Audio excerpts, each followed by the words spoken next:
Welcome to our channel. আজকে class 9-এর ইতিহাসের প্রথম পর্যায়ক্রমিক মূল্যায়নের 2026-এর সাজেশন দেওয়ার চেষ্টা করেছি। সাজেশন দেওয়া খুবই টাফ একটি বিষয়, কারণ সাজেশন অনুযায়ী যে পরীক্ষাতে কোশ্চেন পড়বে এমনটা তো নয়। তাই তোমরা যেভাবে প্র্যাকটিস করেছো যে কোশ্চেনগুলো সেগুলো দেখে যাবে, তার সাথে এই কোশ্চেনগুলোও দেখে যাবে।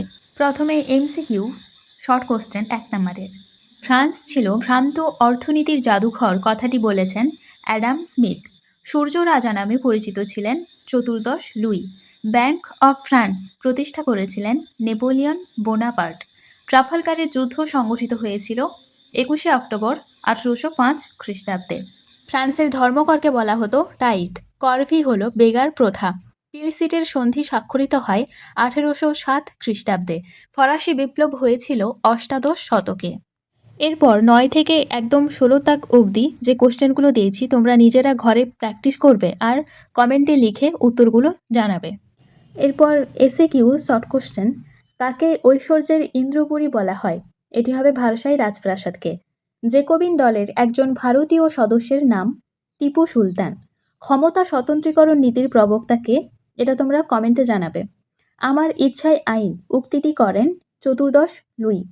কনফেডারেশন অব দ্য রাইন গড়ে ওঠে 1806 খ্রিস্টাব্দে। নীল নদের যুদ্ধে ইংরেজ সেনাপতি ছিলেন নেলসন। স্টেটস জেনারেল আহ্বান করেন ষোড়শ লুই। বাস্তিল দুর্গের পতন হয়েছিল 1789 খ্রিস্টাব্দের 14ই জুলাই। পোড়ামাটির নীতি গ্রহণ করে রাশিয়া। ফ্রান্সে লবণ করকে বলা হতো গ্যাবেল। টিলসিটের সন্ধি কাদের মধ্যে স্বাক্ষরিত হয়? ফ্রান্স ও রাশিয়ার মধ্যে। ব্যাংক অফ ফ্রান্স প্রতিষ্ঠা করেছিলেন নেপোলিয়ন বোনাপার্ট। জুনটা কি? জুনটা হলো বিদ্রোহী প্রতিরোধ সমিতি। What is the third estate ইস্তাহারটি প্রকাশ করেন আবে সিয়েস। কোন যুদ্ধকে জাতিসমূহের যুদ্ধ বলা হয়? লাইপজিগের যুদ্ধকে। ফ্রান্সের ভূমিকরকে বলা হতো টেইলি। প্রজাপতি রাজা বলা হয় পঞ্চদশ লুইকে। দ্য স্পিরিট অফ লজ বইটির লেখক হলেন মন্তেস্কু। সপ্তবর্ষব্যাপী যুদ্ধ শুরু হয় 1756 সালে। ক্যাপিটেশন ছিল উৎপাদন ভিত্তিক আয়কর। সোশ্যাল কন্ট্রাক্ট গ্রন্থের রচয়িতা হলেন রুশো। বাম স্তম্ভের সঙ্গে ডান স্তম্ভ। ভেটো আইনসভা চতুর্দশ লুই। আমি রাষ্ট্র। ক্ষমতা স্বতন্ত্রীকরণ নীতি মন্তেস্কু। লেফেভর ফরাসি সমাজের বাইবেল ষোড়শ লুই ফরাসি রাজা। টেনিস কোর্টের শপথ 1789 খ্রিস্টাব্দে হয়েছিল কুয়েশনে। এটা হবে ফ্রিজিও ক্র্যাটস বিশ্বকোষ ডেনিস দিদেরও। এরপর নিম্নলিখিত প্রশ্নগুলির 2-3টি বাক্যে উত্তর দাও 2 নাম্বারের করে। দৈব রাজতন্ত্র বলতে কি বোঝো? শাকুলোদ কাদের বলা হয়? পোড়ামাটির নীতি কি বলতে কি বোঝো? শতদিবসের রাজত্ব কি? ইন্টেন্ডেন্ট কারা? বোনাপার্টিজম কি? টেনিস কোর্টের শপথ কি? মহাদেশীয় অবরোধ ব্যবস্থা কি? এছাড়াও বাদবাকি যে কোশ্চেনগুলো দিয়েছি একটু ভালো করে দেখবে। আমি এগুলোর উত্তর দিইনি, কারণ তোমরা যেখান থেকে পড়েছো সেখানটাই দেখে যাবে। 7-8টি বাক্যে উত্তর দাও 4 নাম্বারের। মোট 8টি কোশ্চেন দিয়েছি, তার মধ্যে থেকেও যদি তোমাদের মনে হয় যে এতগুলো করা যাবে না, তো তোমরা প্রথমের কোশ্চেন কোড নেপোলিয়ন এটা অবশ্যই পড়বে।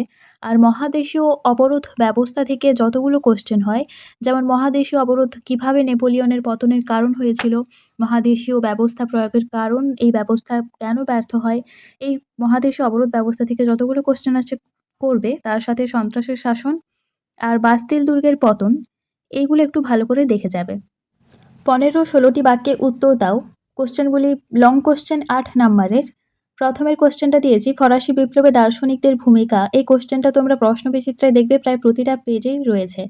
এবার তোমাদের পরীক্ষাতে আসার সম্ভাবনা কতটা সেটা বলাটা নিশ্চিতভাবে যাচ্ছে না, তবুও এই কোশ্চেনটা দেখে যাবে। আমি বিপ্লব আমি ধ্বংসকারী উক্তিটির ব্যাখ্যা করে নেপোলিয়নের শাসনতান্ত্রিক চরিত্র আলোচনা করো। এটা খুবই ইম্পর্ট্যান্ট কোশ্চেন। নেপোলিয়ন কিভাবে জার্মানি পুনর্গঠন করেন? বিপ্লব পূর্ববর্তী সময়ে ফ্রান্সের সমাজ কাঠামো কীরূপ ছিল? ফরাসি বিপ্লবের সামাজিক কারণ আলোচনা করো। আর সবার শেষ কোশ্চেন, এটা খুবই ইম্পর্ট্যান্ট, ফরাসি বিপ্লবের কারণ ও ফলাফল আলোচনা করো। এটা খুবই ইম্পর্ট্যান্ট, পরীক্ষায় আসার সম্ভাবনা খুব বেশি। তোমাদেরকে বড় কোশ্চেনের উত্তরগুলি আমি দিইনি, কারণ তোমরা যেখান থেকে পড়েছো সেইখানটাই পড়বে। আর শুধুমাত্র এই কোশ্চেনগুলো দেখেই যে চলে যাবে এরকমটা করো না। তোমরা পুরো বইটা একবার রিভিশন দিয়ে তারপর পরীক্ষা দিতে যাবে। এই ক্লাসটি তোমরা অবশ্যই তোমাদের বন্ধুদের সঙ্গে শেয়ার করে দিও। আর ভিডিওটি যদি ভালো লাগে তাহলে লাইক করো, কমেন্ট করো আর চ্যানেলটি সাবস্ক্রাইব করে রেখো।